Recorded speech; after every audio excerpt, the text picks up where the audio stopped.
So we're gonna be doing some glazing on our projects. That's kind of a cool deal, doing the glazing.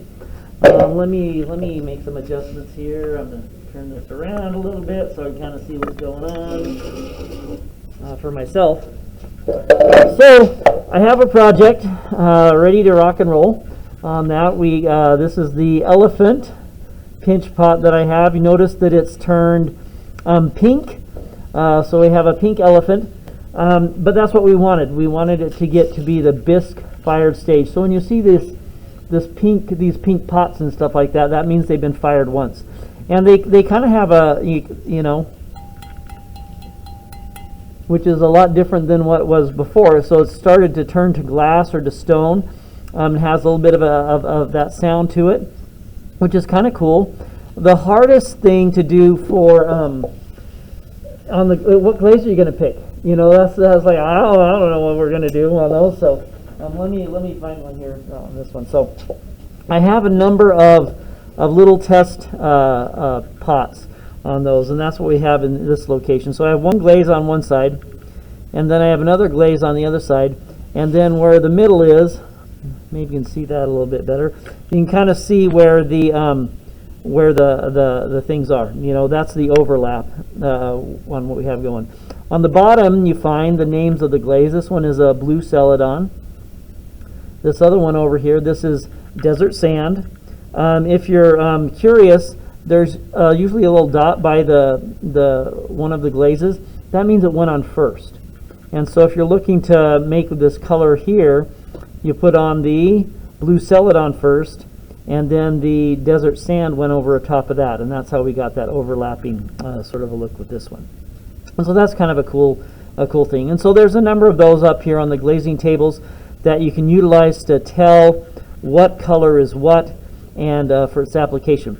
Now you'll notice that some of the glazes have a transparent look through them. You can see the lines and everything through here, and you can see the clay body. Others of them are a little bit more opaque, where you don't see as much of the clay through them. Other glazes will have kind of a two-tone property to them. Some of them will have a single. So this one doesn't have much of a two-tone property. This one does, where if it's a little thicker, it's going to be a little bit darker. If it's a little thinner, it's going to be a little bit lighter. And so your glazes have some interesting properties as you go to look through those.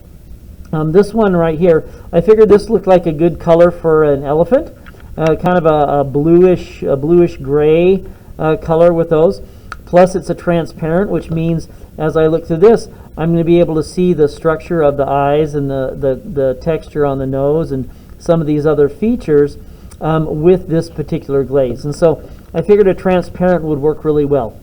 So all of the celadons, C-E-L-E-D-O-N, celadons, are a transparent glaze. There's also a clear, and I think that's most of the transparent stuff that we have that you're looking at. So you can see the things through. So let's show you how this is going to work. I'm going to go ahead and move this off to the side for a second. Well, we can look inside the super secret glaze bucket. So as we look inside of the glaze bucket, things you're going to see, you'll notice that there's just some water on the top, and it's just that's all it is. So we have in the bucket, we know there's water because we can see that there, but down at the bottom of this, as we go down in here, you can start to see there's some chemical stuff down there as well, as we start to lift that up. And so that's the stuff that we need to get on top of your projects, is this goopy stuff down here. We need to get this onto your projects, because that's where all the glaze stuff is. And so what's in here is we have some chemicals, and those chemicals include things like color stuff, so minerals that will make color.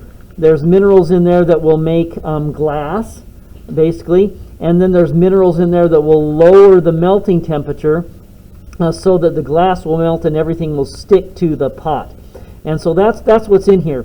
But you'll notice that it settles down to the bottom. I mixed it up a little bit. There's still a lot of water here on the top. But those chemicals settle down to the bottom. So if I tried to just put the glaze on right now, it wouldn't work. All I get would be the water that's on top. So we do need to mix these things up. I'm going to just kind of rinse my hand off a little bit in that water. But we need to mix these things up. And I do have a mixy drill thing we're going to get. Hold on just a moment.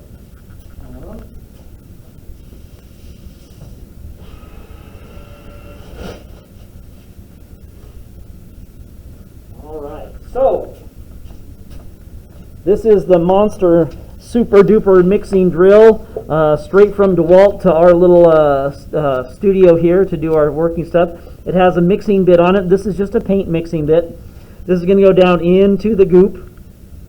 And then this has a variable speed drill. That's what this is, which means the speed varies as you pull the trigger. So if I'm just going to pull the trigger a little bit, and you'll notice it spins just a little bit.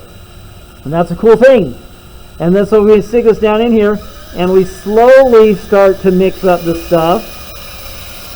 Because if you pull the trigger really fast at first, it's going to make a big mess. Okay. Now you want to have it, the whole whirlpool thing mixing up like that, so you can kind of see that it's going. Probably 30 seconds, 45 seconds of mixing, so it gets mixed up really, really well.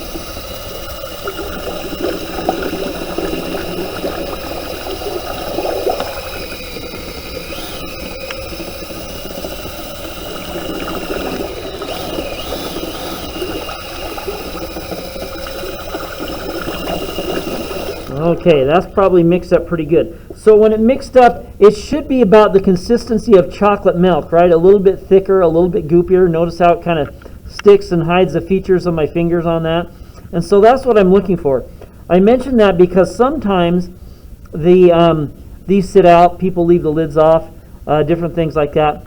And all of a sudden, the glaze becomes really, really thick. And if it's too thick, it kind of applies too heavy and it runs off the pot. So this is not bad.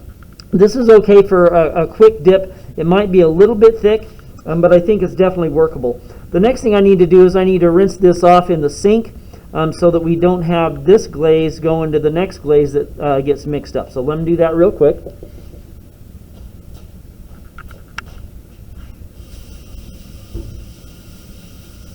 And if you hold this down so it's in the sink like this, you can just mix it and it won't splash you, which is good.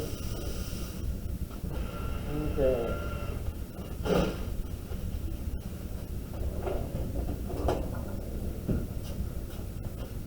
The next tool I wanted to show you guys was this one. These are called dipping tongs, and they have this interesting little piece here. So we have little minimal places where the things will touch the surface of the pot, and we just grab the pot with this, and then we're going to submerge it. This is the best way to apply the glaze. I'm just going to find a spot where I can hold it like that. So it clamps it on this side, clamps it on the inside, and then I'm just going to take my project and then I'm going to dip it into the glaze, and then I'm going to pull it out again. That was it. That was put this stuff all over it. The dipping technique works really well. Notice it has a very smooth coat over the top. There's just a couple of spots where these pieces were touching for us. Now I'm going to take and I'm going to set this down. And you can set it down on the table when there's room on the table or the countertop. And I just take the tongs out like that. Now I'm just going to let it dry. Notice that the shiny part, notice that when it's wet, it's shiny kind of like this. But that's starting to disappear already. That means that it's starting to dry. What's happening is the water gets pulled into the clay, and then that leaves a residue on the surface. Then the water will eventually evaporate out, but then you have a smooth residue over the whole surface of your project, which is way cool. That's why dipping your projects is the easiest, the best, the fastest, the most successful way of applying the glazes. Don't try to overwork it. Notice I don't have fingerprints all over it. Some people dip it in and they have fingerprints. Well, if you have fingerprints, you're not going to have glaze in that spot. You're going to have some bare spots on those. And so we just need to make sure that we let it dry. I'm going to go ahead and rinse these off real quick. Okay.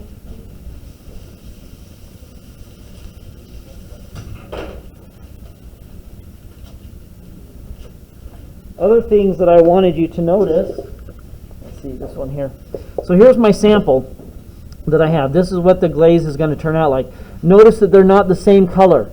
A lot of times people will get really confused over some of the glazes because they're going to say, well, Mr. White, this is not the same color.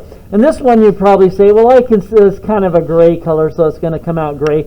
But I do have some that are dramatically different than the others. Let me grab an example for a second. Oh, over here. Let's wheel this one in here.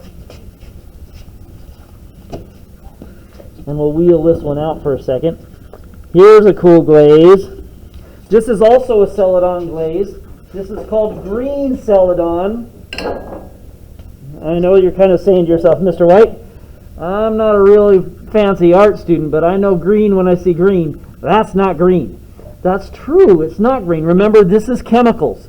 This is a variety of different chemicals that are mixed up in water in their raw form. And so, yeah, it doesn't look green. This is what this is going to come out like when it's fired. But in its raw form, it's a different color. So don't let that confuse you. Remember, you're not looking for this color. You're looking for the name on the bucket. And this one says on the bucket, green celadon. Green celadon. So this is another one of those transparents that I was talking about that you can kind of see through. Initially, these glazes, the celadon glazes, are Japanese glazes. And they were made, or Chinese, I can't remember which one it was. Anyway, they were made to create the illusion of jade. There was a real fascination with the jade as a type of a rock, and it's like, wow, if I could get that color on a pot, wouldn't it be really, really cool? And so a lot of these glazes were invented to mimic jade as a means of colorant. Anyway, that's the deal with these guys. They're different colors. Don't let it throw you off on that one. All right. So, where did I put my lid? Somewhere secret where only I don't know. Let me bring this other guy back in here. So, I have my elephant ready to go. And watch this. I can pick it up now because it's dry. It's turned into, and it's dried out fairly quick. It's not completely dried, ready to fire, mind you. But it is dry enough to handle on those. There's one more thing I need to do before I can put this in the kiln. And that is I need to clean off the bottom where it stands. So when it sits on the shelf, it needs to have a place where there is no glaze. Because the glaze is going to melt. Okay, it's going to melt and it's going to stick to the surface. It's going to be so strong, it's not going to wash off like paint or something along those lines. It's going to stick to the surface once it's fired. So it would also stick to any other surface. If it sticks to the bottom, it'll stick to the bottom of the foot, and it'll also stick to the bottom of the shelf that it's sitting on. So I need to take a sponge and wipe off the bottom of this. Let me grab one real fast.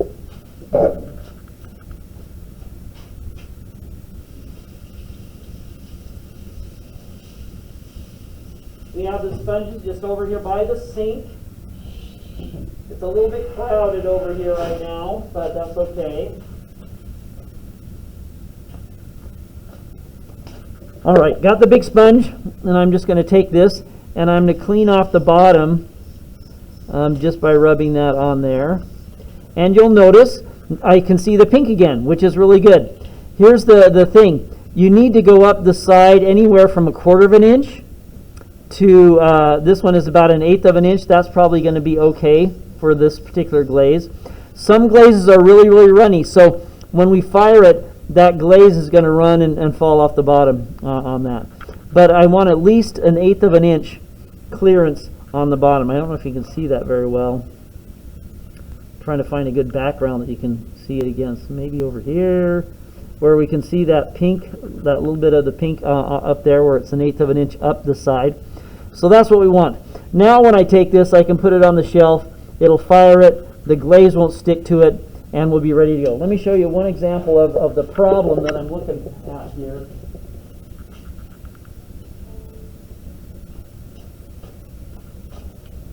We'll show you this one on the screen.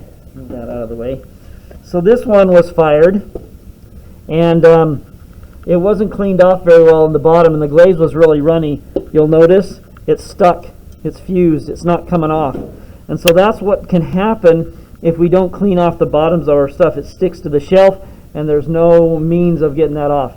It ruins the shelf, and it ruins the pot itself when we do that sort of a thing. So remember to clean off the bottoms of those pots after you're done. Let me put this out of the way.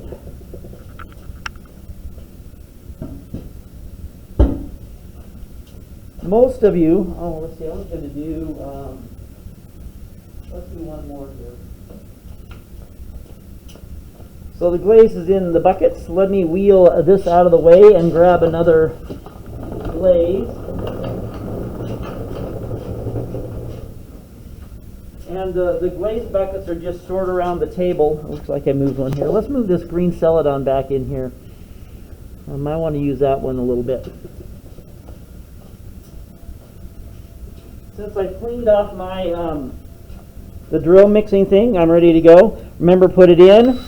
Start out slowly and gradually pick up your speed.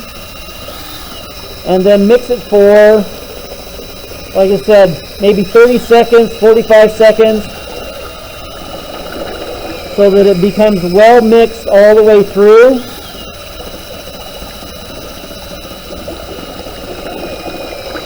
Even if it's sat for only, maybe a couple of minutes, the glaze products will still settle to the bottom. And so mixing those up is a good way to go.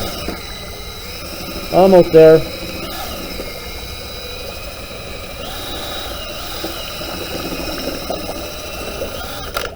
All right, that one's set, ready to go. Get off some of my drips.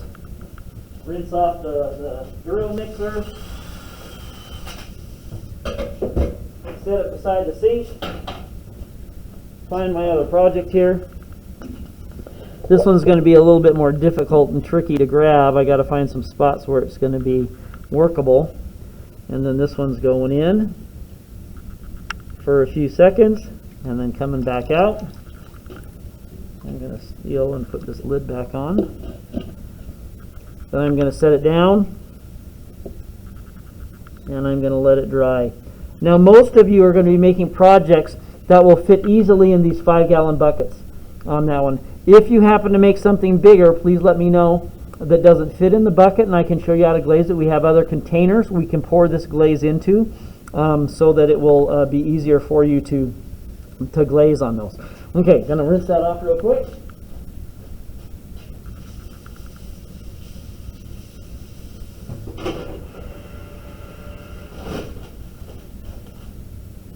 And the thing I noticed is, look how fast that dried. That's already dried to where I can touch it. Notice I'm not even getting any glaze on my hands. And then the final step is to wipe the glaze off the bottom using the sponge. So we go up the side at least 1/8 of an inch, like that, so it's cleaned off the bottom, and then that one's ready to go as well. And that's all there is to glazing. It does not have to be complicated. The main thing is keep your hands off it. Trust that dipping it, pulling it in and out will work out fine for you on those ones. The last thing I wanted to let you know is when it's done, when you've put the glaze on it, I want you to put it in a specific spot. It's in the kiln room. As you walk in, just walk straight back to the very back wall. You'll see a shelf that has a number of these pieces on it. On that shelf, you'll find that I would like you to put them on any shelf except the bottom shelf. The bottom shelf is for rejects. For example, if I go in there and I'm loading these pieces into the kiln, if I find that there's glaze on the bottom of the pots, I'm going to reject it. I'm saying, well, it's not cleaned up. I can't put it in. I can't spend my whole time cleaning off every single pot that goes through. And so if you guys can make sure to take care of that. It may be on too thick. Maybe you left it in there. You're glazing and it fell into the thing. You went fishing for it and it finally got it out, and it's so thick that it's just going to run right out the pot. It's like having a big puddle of glass on there. And so I might put that down there if it's too thick. If it is too thick, or you find that you change your mind, you can wash this glaze off. Just run it under the sink and it'll wash off just perfectly. The only thing is you have to wait a day before you re-glaze it. What happens is the pots get so saturated with that water that the glaze just runs off of it. There's no way for the water to absorb into the pot and no way for it to leave a coat on the outside. So if you do wash it off, you do need to wait a day before you can actually put the new coat of glaze on there. But it can be done as we work through those. I think that's most of the information that we have for glazing these projects.